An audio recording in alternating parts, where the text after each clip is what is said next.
ਇੱਕ ਤੇ ਤੁਸੀਂ 10 ਮੁਰਗੀਆਂ ਜਿਹੜੀਆਂ ਪਾਲੀਆਂ ਹੁੰਦੀਆਂ ਉਹਨਾਂ ਦਾ ਤੁਹਾਨੂੰ ਫਾਇਦਾ ਹੋਵੇਗਾ। ਦੂਸਰੇ ਨੰਬਰ 'ਤੇ ਅਗਰ 10 ਮੁਰਗੀਆਂ ਤੁਸੀਂ ਉਹਨਾਂ ਨੂੰ ਸੇਲ ਆਊਟ ਕਰਦੇ ਹੋ, ਬਿਲ ਫਰਜ਼ ਪਾ ਦੀ ਪੱਠੀ ਤੁਸੀਂ ਲੈ ਲੈਂਦੇ ਹੋ, ਉਹ ਤੁਹਾਨੂੰ ਲੱਭ ਜਾਂਦੀ ਹੈ 350 ਦੀ। ਠੀਕ ਹੈ, 350 ਨੂੰ ਜ਼ਰਬ ਦਿਓ ਨਾ 10 ਨਾਲ, 10 3500 ਦੀਆਂ ਹੋ ਗਈਆਂ।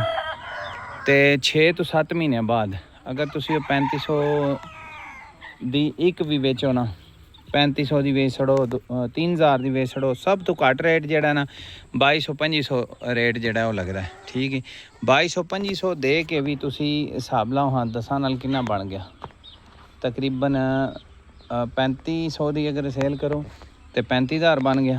ਅਗਰ 3200 ਦੀ ਸੇਲ ਕਰੋ ਤਾਂ 32000, ਅਗਰ 2500 ਦੀ ਵੇਚੋ ਤਾਂ 25000। ਤੁਸੀਂ ਚੈੱਕ ਕਰੋ, ਪ੍ਰੋਫਿਟ ਚੈੱਕ ਕਰੋ। ਅਤੇ ਦਾਣਾ ਕਿਤਨਾ ਖਾ ਲੈਂਦੀਆਂ, ਦਾਣਾ ਤੁਸੀਂ ਆਪ ਡਿਵਾਈਡ ਕਰ ਲਿਓ, 10 ਮੁਰਗੀਆਂ ਕਿਤਨਾ ਖਾ ਲੈਣਾ। ਅਗਰ ਤੁਸੀਂ ਘਰ ਦਾ ਫੂਡ ਵਗੈਰਾ ਵੇਸਟੇਜ ਜਿਹੜਾ ਫੂਡ ਹੈ ਉਹ ਪਾ ਛੱਡਦੇ ਹੋ, ਉਹ ਤਾਂ ਸਭ ਤੋਂ ਬੈਸਟ ਹੈ। ਬਗੈਰ ਕਾਸਟ ਤੋਂ ਤੁਹਾਡੇ ਜਾਨਵਰ ਫ੍ਰੀ ਆਫ ਕਾਸਟ ਜਿਹੜਾ ਨਾ ਉਹ ਪਲ ਜਾਣਦੇ। ਠੀਕ ਹੈ, ਪਿੰਜਰਾ ਜਿੱਡਾ ਵੀ ਮਰਜ਼ੀ ਬਣਾ ਲਓ। ਇਹ ਬਾਂਗਾਂ ਦੇ ਰਿਹਾ ਜਨਾਬ। ਤੁਸੀਂ 6 ਮਹੀਨੇ ਜਿਸਲੇ 10 ਮੁਰਗੀਆਂ ਪਾ ਲਈਆਂ ਨੇ ਨਾ, ਅਤੇ ਫਿਰ ਤੁਹਾਨੂੰ ਸਮਝ ਆ ਜਾਣੀ ਹੈ ਕਿ 10 ਤੋਂ ਬਾਅਦ 20 ਵਿੱਚ ਕਿੰਨਾ ਪ੍ਰੋਫਿਟ ਹੈ, 30 ਵਿੱਚ ਕਿੰਨਾ ਪ੍ਰੋਫਿਟ ਹੈ, ਅਤੇ 100 ਵਿੱਚ ਕਿੰਨਾ ਪ੍ਰੋਫਿਟ ਹੈ। 100 ਕੁਕੜੀ ਇਹ ਮੇਰੇ ਕੋਲ ਤਕਰੀਬਨ 70-80 ਮੁਰਗੀਆਂ ਅਤੇ ਮੁਰਗੇ ਨੇ। ਇਨਸ਼ਾਅੱਲਾ ਕੋਈ ਦਿਨਾਂ ਨੂੰ ਇਹ 2 ਮਹੀਨੇ ਲੰਘ ਲੈਣ, ਸਾਵਣ ਭਾਦਰਾ ਲੰਘ ਜੇ ਤਾਂ ਨਾ ਬਿਮਾਰੀ ਜ਼ਿਆਦਾ ਇਹਦੇ ਵਿੱਚ ਐਡ ਹੁੰਦੀ ਹੈ। ਅਤੇ ਮੁਰਗੀ ਫਾਰਮ ਦਾ ਜਿੰਨਾ ਪਰਿੰਦਾ ਹੁੰਦਾ ਉਹਦੇ ਵਿੱਚ ਜ਼ਿਆਦਾ ਬਿਮਾਰੀ ਦਾ ਰੇਸ਼ੋ ਜ਼ਿਆਦਾ ਹੁੰਦਾ।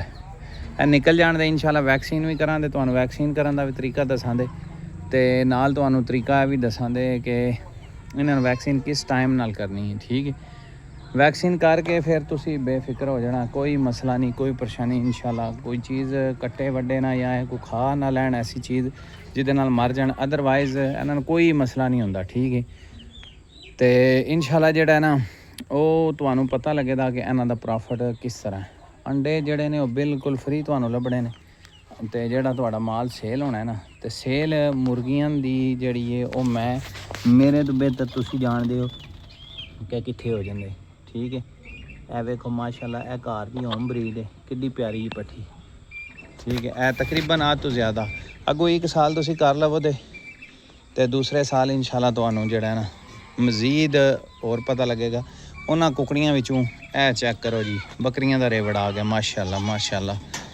ਇਹ ਵੇਖੋ, ਚੈੱਕ ਕਰੋ ਜੀ, ਕਿੱਡਾ ਪਿਆਰਾ ਰੇਵੜ ਜਨਾਬ ਆ ਗਿਆ। ਬੱਕਰੀਆਂ ਵੀ ਅਤੇ ਕੁਕੜੀਆਂ ਵੀ ਬਹੁਤ ਅਲਹਮਦੁਲਿਲਾ ਫਾਇਦਾ ਹੈ। ਤੁਸੀਂ ਚੈੱਕ ਕਰੋ ਕਿੱਡੇ ਹੀ ਪਿਆਰੇ ਜਾਨਵਰ ਜਿਹੜੇ ਨੇ ਨਾ ਆ ਗਏ ਨੇ। ਇਹ ਸਾਡੇ ਤਕਰੀਬਨ ਘਰ ਦੇ ਹੀ ਜ਼ਿਆਦਾ ਤੋਂ ਜ਼ਿਆਦਾ ਪੱਠੇ ਜਿਹੜੇ ਲੇਲੇ ਵਗੈਰਾ ਨੇ ਨਾ ਘਰ ਦੇ ਨੇ। ਇਹ ਚੈੱਕ ਕਰੋ, ਇਹ ਮਾਸ਼ਾਅੱਲਾ ਸਭ ਤੋਂ ਪੁਰਾਣੀ ਬੱਕਰੀ ਹੈ, ਦੀ ਸਭ ਤੋਂ ਜ਼ਿਆਦਾ ਐਵਰੇਜ 3 ਬੱਚੇ ਦਿੰਦੀ। ਠੀਕ ਹੈ, ਇੱਕ ਇਹਦਾ ਦੁੱਧ, ਉਸ ਤੋਂ ਬਾਅਦ ਇਹਦੀ ਸੁਨਤ ਵੀ ਹੈ। ਅਤੇ ਕਲਰ ਚੈੱਕ ਕਰੋ ਇਹਨਾਂ ਦੇ, ਕਿਆ ਬਾਤ ਹੈ, ਬਹੁਤ ਹੀ ਪਿਆਰਾ ਕਲਰ ਜਿਹੜਾ ਨਾ ਉਹ ਬੱਕਰੀਆਂ ਦਾ ਹੈ ਵੇ। ਠੀਕ ਹੈ, ਇਹ ਜਨਾਬ ਟੈਂਡ ਸਾਹਿਬ ਨੇ ਜਿਹੜੇ ਸਾਰੀ ਦਿਹਾੜਾ ਨਾਲ ਚੁਗਾ ਕੇ ਲਿਆਉਂਦੇ ਨੇ, ਬਹੁਤ ਅੱਛੀ ਇਹਨਾਂ ਦੀ ਪਰਵਰਿਸ਼ ਕਰਦੇ ਨੇ। ਇਹ ਮਾਸ਼ਾਅੱਲਾ ਇਹ ਬੱਕਰਾ ਚੈੱਕ ਕਰੋ, ਇਹ ਵੇਖੋ, ਇਹ ਦਾਣੇ ਚੁੱਕ ਓਏ, ਉਹ ਲੜਨ ਲੱਗ ਪਈਆਂ ਨੇ ਯਾਰ, ਚੁੱਕ ਕੇ ਉਧਰ ਰੱਖ ਦੇ ਕੁਕੜਾਂ ਵੱਲ, ਉਧਰ ਪਰਾਂ ਕੁਕੜੀਆਂ ਵੱਲ ਰੱਖ ਯਾਰ ਸਾਰੀਆਂ ਖਾਣ। ਇਹ ਵੇਖੋ ਬੱਕਰੀਆਂ। ਚਲੋ ਕੁਕੜੀਆਂ ਦਾ ਅੱਜ ਤੁਹਾਨੂੰ ਦੱਸਿਆ, ਕੋਈ ਆਸਾ ਤੁਹਾਨੂੰ ਵੀਡੀਓ ਦੇ ਵਿੱਚ ਦੱਸਦੇ ਜਾਵਾਂਗੇ ਕਿ ਇਹਨਾਂ ਵਿੱਚ ਕਿਸ ਤਰ੍ਹਾਂ ਪ੍ਰੋਫਿਟ ਤੁਸੀਂ ਲੈਣਾ। ਇਹ ਬੱਚੇ ਪਾਣੀ ਪਾਏ, ਪ੍ਰੋਫਿਟ ਕਿਸ ਤਰ੍ਹਾਂ ਲੈਣਾ। ਫਿਰ ਨਾਲ ਤੁਹਾਨੂੰ ਬੱਕਰੀਆਂ ਦਾ ਇਨਸ਼ਾਅੱਲਾ ਦੱਸਾਂਗੇ ਕਿ ਬੱਕਰੀਆਂ ਦਾ ਪ੍ਰੋਫਿਟ ਕਿਸ ਤਰ੍ਹਾਂ ਲੈਣਾ ਅਤੇ ਇਹਨਾਂ ਵੀ ਕਿੰਨਾ ਪ੍ਰੋਫਿਟ ਹੁੰਦਾ ਹੈ। ਦੇਖੋ ਮਾਸ਼ਾਅੱਲਾ ਕਿੱਡੇ ਪਿਆਰੇ ਜਾਨਵਰ ਨੇ ਮਾਸ਼ਾਅੱਲਾ। ਵੀਡੀਓ ਸਾਡੀ ਪਸੰਦ ਆਵੇ ਅਤੇ ਇਹਨੂੰ ਲਾਈਕ ਕਰ ਦੇਣਾ, ਸਾਡੇ ਚੈਨਲ ਸਬਸਕ੍ਰਾਈਬ ਕਰ ਦੇਣਾ, ਤਾਂ ਕਿ ਰੋਜ਼ਾਨਾ ਦੀਆਂ ਜਿਹੜਾ ਫਰੈਸ਼ ਬਿਲਕੁਲ ਨੈਚੁਰਲ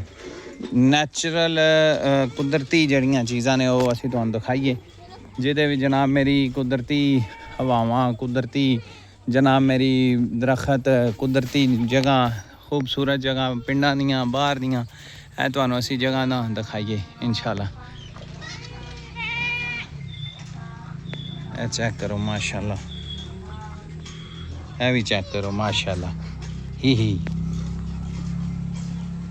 ਠੀਕ ਹੈ, ਬਹੁਤ ਹੀ ਮਾਸ਼ਾਅੱਲਾ प्रॉफिट वाला काम है। ऐसा काम है कि साइड बिजनेस कर लो। ठीक है, जेड़े बच्चे स्कूलों फारग होए ने, कॉलेज तो फारग होए ने, ਉਹਨਾਂ ਵਾਸਤੇ ਬੈਸਟ ਆਪਰਚੁਨਿਟੀ, ਬਹੁਤ ਹੀ ਬੈਸਟ ਆਪਰਚੁਨਿਟੀ ਹੈ ਜ਼ਿੰਦਗੀ ਵਿੱਚ ਅੱਗੇ ਵਧਣ ਵਾਸਤੇ। ਠੀਕ ਹੈ, ਉਸ ਤੋਂ ਬਾਅਦ ਜ਼ਿੰਦਗੀ ਵਿੱਚ ਬਿਹਤਰੀਨ ਮੌਕੇ ਹਾਸਲ ਕਰਨ ਵਾਸਤੇ। ਤੇ ਇਹ ਚੈੱਕ ਕਰੋ। ਦੁਆ ਵੀ ਯਾਦ ਰੱਖਿਓ। ਮਿਲਨੇ ਆ ਇਨਸ਼ਾਅੱਲਾ ਨੈਕਸਟ ਵਲਾਗ ਵਿੱਚ। ਨੈਕਸਟ ਵਲਾਗ ਵੇਖਣ ਵਾਸਤੇ ਸਾਡੇ ਚੈਨਲ ਨੂੰ ਜਿਹੜਾ ਸਬਸਕ੍ਰਾਈਬ ਕਰ ਲਓ, ਵੀਡੀਓ ਸਾਡੇ ਲਾਈਕ ਕਰ ਦਿਓ ਤਾਂ ਕਿ ਹਰ ਬੰਦੇ ਨੇ ਤੱਕ ਪਹੁੰਚ ਸਕੇ। ਅੱਲਾ ਹਾਫਿਜ਼।